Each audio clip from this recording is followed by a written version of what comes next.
ಇವತ್ತ ಶುಕ್ರವಾರ ಬೆಳ್ಳಂಬೆಳಗ್ಗೆನೆ ಗೃಹಲಕ್ಷ್ಮಿಯರಿಗೆ ಭರ್ಜರಿ ಗುಡ್ ನ್ಯೂಸ್ ಬಂದಿದೆ. ಹೌದು ಸ್ನೇಹಿತರೆ, ಯಾರಿಗೆ ಗೃಹಲಕ್ಷ್ಮಿ ಯೋಜನೆಯ 23ನೇ ಕಂತಿನ ಹಣ ಬಂದಿಲ್ಲ ಅಂತ ಕೇಳ್ತಾ ಇದ್ರಿ, ಅಂತವರ ಖಾತೆಗಳಿಗೆ ಇವತ್ತ ಹಣ ಜಮಾ ಆಗ್ತಾ ಇದೆ. ಇದೀಗ ಬಂದಿರುವಂತ ಲೇಟೆಸ್ಟ್ ಅಪ್ಡೇಟೆಡ್ ನ್ಯೂಸ್ ಇದು. ಇನ್ನು ಕೆಲವರಿಗೆ ಬಹಳಷ್ಟು ಗೊಂದಲ ಇತ್ತು, 22ನೇ ಕಂತಿನ ಹಣ ಯಾಕೆ ಬಂದಿಲ್ಲ ಸರ್ ಇನ್ನ, ಮತ್ತೆ 23ನೇ ಕಂತಿನ ಹಣ ಬಿಡುಗಡೆ ಆಯ್ತು ಅಂತ ಹೇಳ್ತಾ ಇದ್ದಾರೆ, ನಮ್ಮ ಖಾತೆಗಳಿಗೆ ಯಾಕೆ ಬಂದಿಲ್ಲ ಅಂತ ಕೇಳ್ತಾ ಇದ್ರಿ. ಸೊ ಕೊನೆಗೂ ರಾಜ್ಯ ಸರ್ಕಾರ ಭರ್ಜರಿ ಗುಡ್ ನ್ಯೂಸ್ ಅನ್ನ ಕೊಟ್ಟಿದೆ.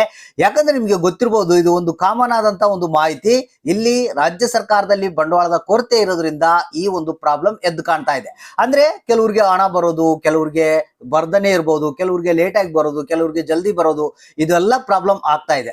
ಸೊ ಕೊನೆಗೂ ಇವತ್ತ ಅಕ್ಟೋಬರ್ 10ನೇ ತಾರೀಕು ಶುಕ್ರವಾರ ನಿಮ್ಮ ಖಾತೆಗಳಿಗೆ ಈ ಒಂದು 2 ಕಂತುಗಳ ಹಣ ಬಿಡುಗಡೆ ಆಗ್ತಾ ಇದೆ.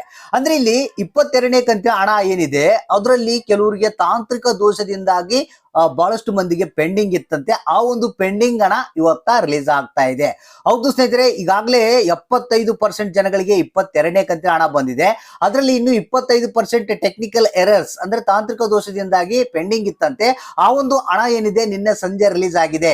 ಇವತ್ತ ನಿಮ್ಮ ಖಾತೆಗಳಿಗೆ ಹಣ ಬರ್ತಾ ಇದೆ. ಇದು ಒಂದೇ ಅಲ್ಲ, ಇದ್ರ ಜೊತೆಗೆ ಏನು 23ನೇ ಕಂತಿನ ಹಣಕ್ಕಾಗಿ ಬಹಳಷ್ಟು ಮಂದಿ ವೇಟ್ ಮಾಡ್ತಾ ಇದ್ರು. ನಾವು ದಸರಾ ಹಬ್ಬಕ್ಕೆ ಕೊಟ್ಬಿಡ್ತೀವಿ ಅಂತ ಹೇಳಿದ್ರು. ದಸರಾ ಹಬ್ಬ ಹೋಗಿ ಈಗ ದೀಪಾವಳಿ ಬರ್ತಾ ಇದೆ. ಸೊ ಇಲ್ಲಿ ಆದ್ರೂ ಕೂಡ 23ನೇ ಕಂತಿನ ಹಣಕ್ಕಾಗಿ ಕಾಯ್ತಾ ಇದ್ರು. ಇಲ್ಲಿ ಕೆಲವರಿಗೆ ಮಾತ್ರ ಹಣ ಬಂದಿದೆ. ಅದು ಬಹಳಷ್ಟು ಮಂದಿಗೆ ಏನಿಲ್ಲ, ಕಡಿಮೆ ಜನಕ್ಕೆ ಬಂದಿದೆ. ಈಗ 23ನೇ ಕಂತಿನ ಹಣ ಸಂಪೂರ್ಣವಾಗಿ ಬಿಡುಗಡೆ ಮಾಡ್ತಾ ಇದ್ದಾರೆ. ಅಂದ್ರೆ ಇವತ್ತ ನಮಗೆ ಬಂದಿರುವಂತ ಒಂದು ವರದಿ ಪ್ರಕಾರ 25 ಜಿಲ್ಲೆಗಳಿಗೆ ಗೃಹಲಕ್ಷ್ಮಿ ಯೋಜನೆಯ ಹಣ ಬಿಡುಗಡೆ ಆಗ್ತಾ ಇದೆ.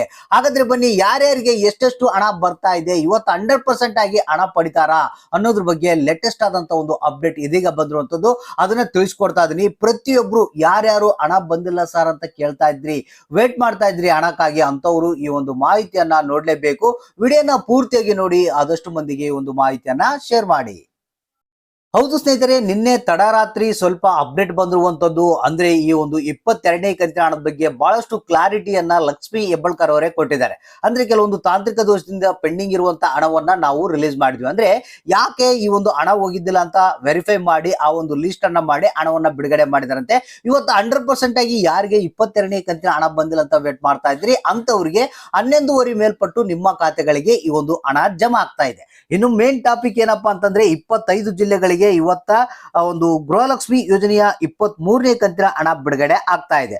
ಒಂದು ಧಾರವಾಡ ಜಿಲ್ಲೆ, ಉತ್ತರ ಕನ್ನಡ ಜಿಲ್ಲೆ, ದಾವಣಗೆರೆ ಜಿಲ್ಲೆ, ಉಡುಪಿ ಜಿಲ್ಲೆ, ದಕ್ಷಿಣ ಕನ್ನಡ, ಚಿತ್ರದುರ್ಗ, ತುಮಕೂರು, ಶಿವಮೊಗ್ಗ, ಚಿಕ್ಕಮಗಳೂರು, ರಾಮನಗರ, ಚಿಕ್ಕಬಳ್ಳಾಪುರ, ರಾಯಚೂರು, ಚಾಮರಾಜನಗರ, ವಿಜಯಪುರ, ಮೈಸೂರು, ಬೀದರ್, ಮಂಡ್ಯ, ಕೊಪ್ಪಳ, ಬೆಳಗಾವಿ, ಬೆಂಗಳೂರು ನಗರ, ಬೆಂಗಳೂರು ಗ್ರಾಮಾಂತರ, ಕೋಲಾರ, ಹಾವೇರಿ, ಕೊಡಗು, ಬಾಗಲಕೋಟೆ ಅಂತ ಹೇಳಿದ್ದಾರೆ.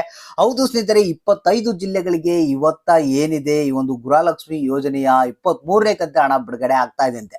ಮತ್ತೆ ಅದ್ರ ಜೊತೆಗೆ ಇಲ್ಲಿ ಏನಪ್ಪಾ ಅಂತಂದ್ರೆ ಒಂದು ಮಾಹಿತಿಯನ್ನ ಕೊಟ್ಟಿದ್ದಾರೆ, ಇದೇ ದೀಪಾವಳಿಗೆ, ಹೌದು ಸ್ನೇಹಿತರೆ, ಕಂಪ್ಲೀಟ್ ಆಗಿ ಎಲ್ಲಾ ಒಂದು ಹಣವನ್ನ ಬಿಡುಗಡೆ ಮಾಡ್ತೀವಿ ಅಂತ ಹೇಳಿದ್ದಾರೆ. ಸೊ ಇದೇ ನಮ್ಗೇನು ಹೊಸದಲ್ಲ, ನಿಮ್ಗೆ ಗೊತ್ತಿರುವಂತ ಮಾಹಿತಿ. ನಾವು ಹಂಗ್ ಮಾಡ್ಬಿಡ್ತೀವಿ, ಹಣವನ್ನ ಬಿಡುಗಡೆ ಮಾಡ್ಬಿಡ್ತೀವಿ, ಎಲ್ಲಾ ಕೊಟ್ಬಿಡ್ತೀವಿ ಅಂತ ಹೇಳ್ತಾ ಇದಾರೆ. ಆದ್ರೆ ಇನ್ನು ಜನರಿಗೆ ಬಹಳಷ್ಟು ಹಣ ಬಂದೇ ಇಲ್ಲ ಸ್ವಾಮಿ. ನಾವ್ ಹೇಳೋದಾಯ್ತಂದ್ರೆ ಇಲ್ಲಿ ಕೆಲವ್ರಿಗಂತೂ 22 ಕಂತು, 21ನೇ ಕಂತು, ಕೆಲವ್ರಿಗೆ 23ನೇ ಕಂತಿನ ಹಣ ಬಂದಿಲ್ಲ ಅಂತ ಬಹಳಷ್ಟು ಮಂದಿ ಕೇಳ್ತಾ ಇದಾರೆ. 4,000 6,000 ಬರ್ಬೇಕು ಸರ್ ನಮ್ಗೆ ಅಂತ ಕೇಳ್ತಾ ಇದಾರೆ. ಆದ್ರೆ ಇಲ್ಲಿ ರಾಜ್ಯ ಸರ್ಕಾರ ಏನಪ್ಪಾ ಅಂತಂದ್ರೆ, ತಾನು ಹೇಳೋದನ್ನ ಮಾತ್ರ ನಿಂದಿಸಿಲ್ಲ, ಅದು ಕೂಡ ಹಣ ಕೊಡ್ತಾ ಇದೆ, ಆದ್ರೆ ಸರಿಯಾದ ರೀತಿಯಲ್ಲಿ ಬರ್ತಾ ಇಲ್ಲ. ಸೊ ಹಾಗಾದ್ರೆ ಕಾಯ್ದು ನೋಡೋಣ ಏನು ಇವತ್ತ ಎಷ್ಟು ಮಂದಿಗೆ ಹಣ ಬರುತ್ತೆ ಅಂತ.